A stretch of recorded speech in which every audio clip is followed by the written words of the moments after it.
Selamat datang di kelas multimedia dasar. Hari ini kita akan mempelajari kamera shot dan angle.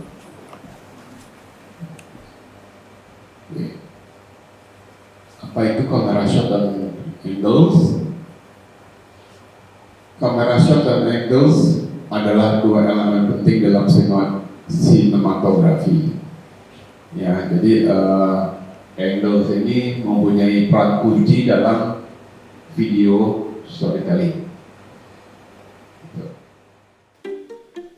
Halo, perkenalkan nama saya Pak Tommy. Saya adalah dosen dan koordinator mata perkuliahan multimedia di DKV FSRD Universitas Trisakti.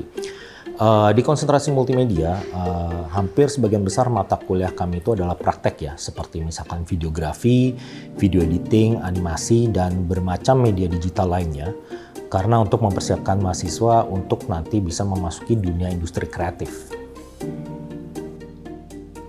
Biasanya kami mengajar dengan cara yang cukup umum ya, seperti menjelaskan materi menggunakan PowerPoint, lalu memberikan demonstrasi teknik di kelas. Metode ini sudah cukup lama kami gunakan, tapi selama perjalanannya saya melihat ada mulai muncul beberapa kendala dari penerapan metode konvensional ini gitu ya. Saya melihat ada 3 masalah utama yang muncul, yaitu pertama adalah komunikasi, lalu kedua adalah aksesibilitas, dan ketiga efisiensi.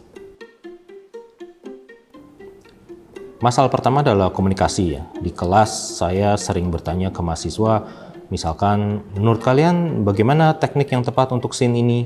Tapi sebagian besar hanya diam ya, mereka mungkin malu atau takut salah atau ya bahkan merasa pendapatnya tidak cukup bagus untuk disampaikan.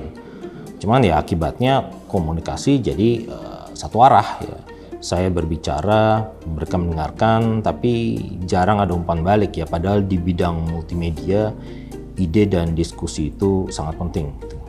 Oke, sebelum saya bahas ke sini, saya mau tanya dulu. Nah, ini definisi. Ada yang bisa jawab? Apa itu definisi kamera shot dan angle? Oke, ada yang bisa menjawab apa yang dimaksud definisi kamera shot dan angle?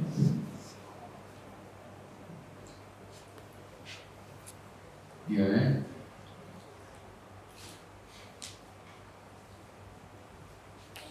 Oke, kita lanjutkan saja dulu ya. Nanti kita bahas ulang. Masalah kedua adalah aksesibilitas. Karena waktu perkuliahannya terbatas, banyak proses praktik yang hanya bisa dilakukan sekali di kelas ya. Saat mahasiswa mengerjakan tugas di rumah atau di lapangan, mereka sering kebingungan karena tidak bisa mengulang kembali langkah yang sudah didemonstrasikan di kelas. Beberapa mahasiswa bahkan sempat menanyakan gitu ya, Pak, bisa nggak mengirim ulang materi yang tadi diajarkan di kelas misalkan. Dan itu yang membuat saya sadar mereka ini butuh akses materi yang bisa dibuka kapanpun dan dimanapun. Cerita aja. Mungkin kayak di media pembelajaran mungkin selesai belajar tuh mungkin ada video buat di-share di grupnya itu, jadi bisa mengulang lagi.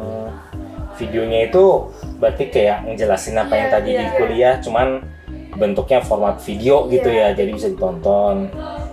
Berarti kan ada kesulitan ya, maksudnya kalau udah selesai kelas itu kadang-kadang berarti kayak mungkin suka lupa. Gampang lupa sih sebenarnya. Gak apa-apa. Oke. Ya itu buat evaluasi kita. Masalah ketiga itu adalah efisiensi. Pada perancangan sebuah media audiovisual, di tahapan praproduksinya, mahasiswa itu harus membuat bermacam elemen visual, contohnya seperti character design, environment design, lalu script, storyboard, dan semuanya itu selama ini dibuat secara manual dan ya, sangat memakan waktu. Akibatnya waktu yang seharusnya digunakan untuk produksi, terus editing, menganimasikan atau compositing jadi berkurang drastis. Nah, dan di sini saya berpikir pasti ada cara gimana supaya proses semua ini bisa lebih cepat tanpa mengorbankan kreativitas.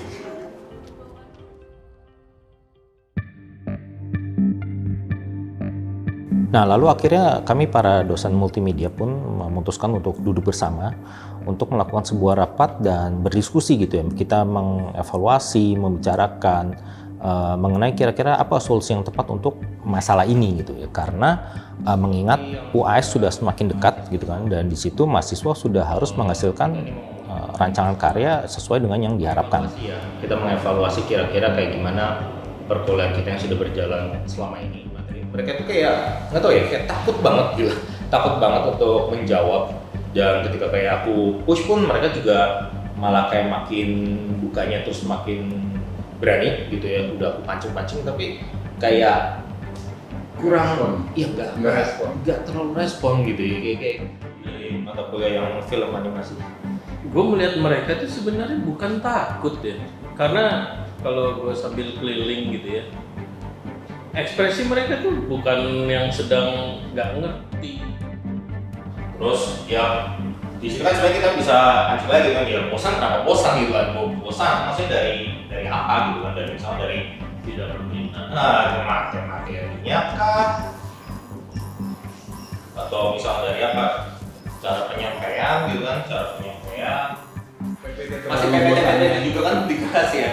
Ya mungkin juga ya karena kita masih hanya menggunakan PPT, ya mungkin harus ada pembaruan gitu di sini, pembaruan. Tapi kan sebenarnya maksudnya kalau salah satu cara yang mungkin bisa mengatasi didengar teman lalu itu mungkin ya itu tadi, makanya kan lu bilang tadi mereka kalau di chat berani gitu kan ya. Iya. Berarti kayak mungkin mereka itu ya istilahnya kalau tidak tampak, tidak perlu harus terlihat, ada semi anonymous begitu, malah mau gitu kayaknya sebenarnya ya. Tapi selain untuk memperbaiki pembelajaran, ya kami juga melihat ini sebenarnya sebagai kesempatan untuk ikut berpartisipasi dalam lomba kreativitas IT dalam metode pembelajaran yang diadakan oleh Universitas Trisakti. Kami ingin menunjukkan bahwa pembelajaran multimedia itu bisa jadi contoh penerapan IT yang nyata dan memiliki dampak langsung di ruang kelas.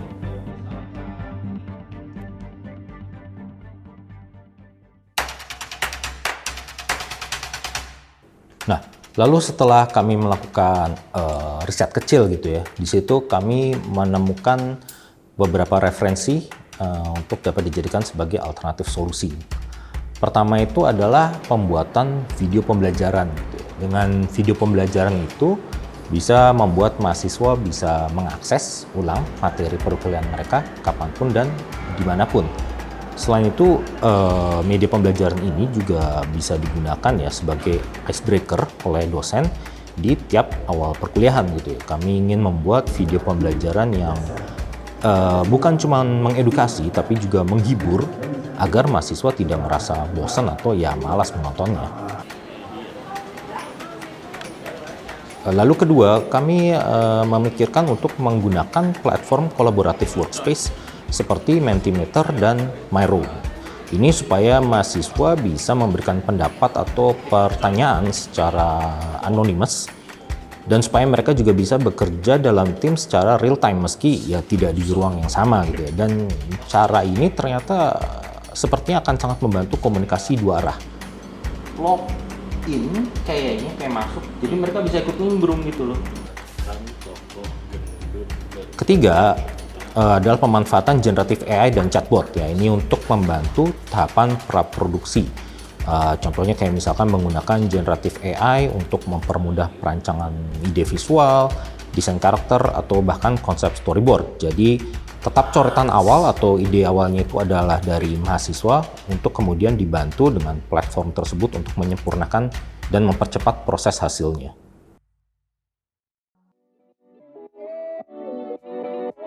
Nah, setelah semua rencana disusun, akhirnya mulai nih kita para dosen mempersiapkan untuk memproduksi media-media pembelajaran baru ini gitu kan. Yang pertama itu hendak memproduksi video pembelajaran. Di situ saya mempersiapkan alat-alat seperti lighting, mikrofon, kamera, lalu membuat skrip untuk video pembelajarannya.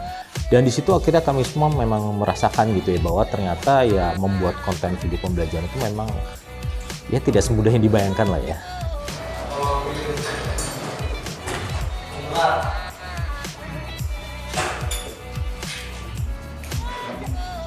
Ini ada ambil satu lagi. Ya, apa itu? Ini ada cucu juga. Itu bukan tahu. Iya. Mana cara bukanya? Buset, ini bahasa Arab lagi. Mana cara bukanya nih? Gue coba cari tutorial ini. YouTube ada ya? Iya, coba cari tutorial.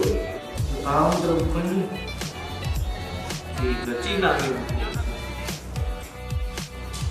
Hari ini saya mau jadi Spider-Man. Ya, jadi perkuliahan.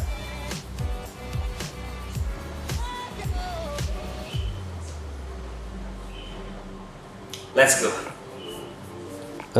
Beberapa dari kami juga belum terbiasa bekerja dengan perangkat rekam video ya, apalagi harus sekaligus menjadi narator, editor, dan juga sekaligus penggugah konten. Kadang hasil rekaman suaranya kurang jernih, kadang framing kameranya miring sedikit. Intinya ya hal-hal kecil lah yang membuat prosesnya memakan waktu lebih lama dari perkiraan. Apalagi yang nggak semua dosen terbiasa di depan kamera ya, jadi ya cukup banyak lah mengulang adegan karena salah ngomong ya, dan semua ini memakan waktu. Menghidupkan itu, cara coba deskripsi lagi. Ini start dulu ya.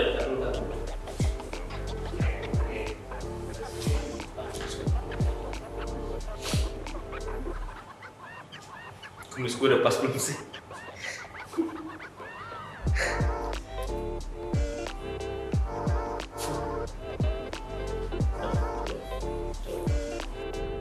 Lalu ketika kami mulai mencoba platform kolaboratif workspace seperti Miro dan Mentimeter, muncul nih tantangan baru ya. Awalnya kami mengira penggunanya bakal mudah ya, tinggal buka situs buat presentasi, lalu ya mahasiswa tinggal bergabung lewat kode. Tapi ya kenyataannya tidak semudah itu ya.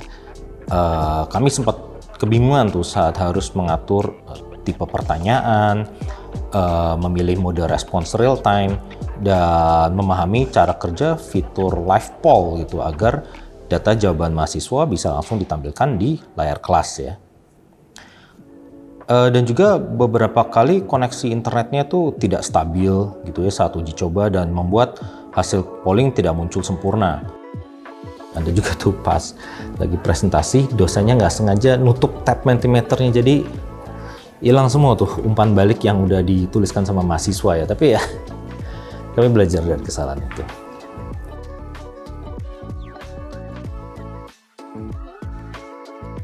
Setelah dilakukan terus-menerus ya lama-lama kami jadi terbiasa gitu ya. Memang proses ini penuh dengan trial and error gitu. Tapi ya menyenangkan juga karena kita mendapat wawasan baru, dan juga saya percaya bahwa nanti semuanya akan membuahkan hasil pada akhirnya. Lalu kami pun mulai menerapkan metode baru ini di kelas ya, dan saya melihat perubahan yang cukup signifikan. Mahasiswa menjadi jauh lebih aktif, dan saat brainstorming menggunakan Mentimeter, komentar mereka juga ya justru jadi lebih jujur ya dan berani karena ya bisa anonim itu tadi. Oke, nice. Ya, ada lagi? Silakan.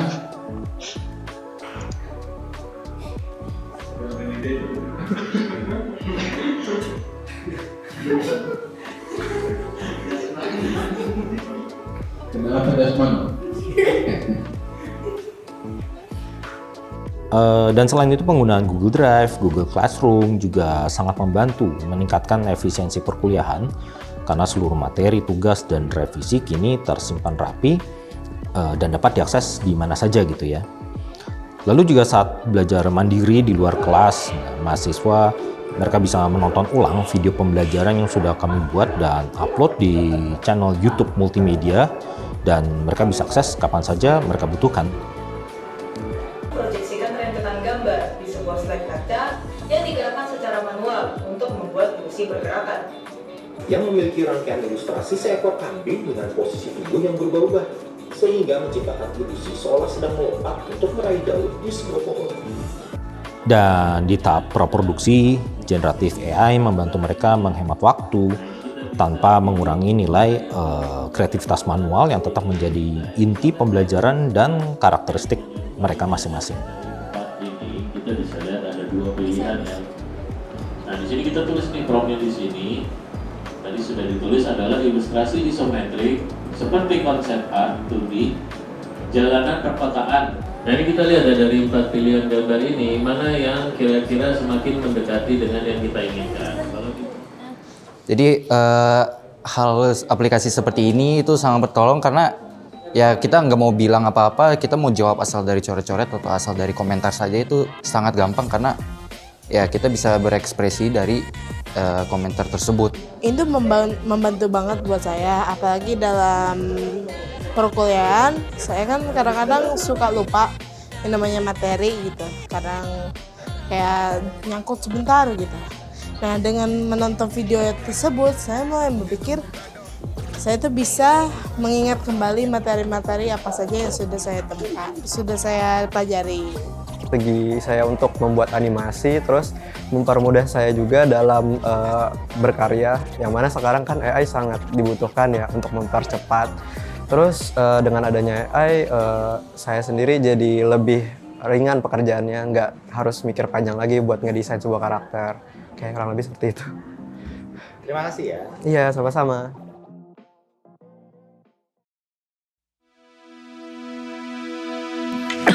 Loh, lu kok belum disiapin minum? Bro, teh atau kopi bro? Teh.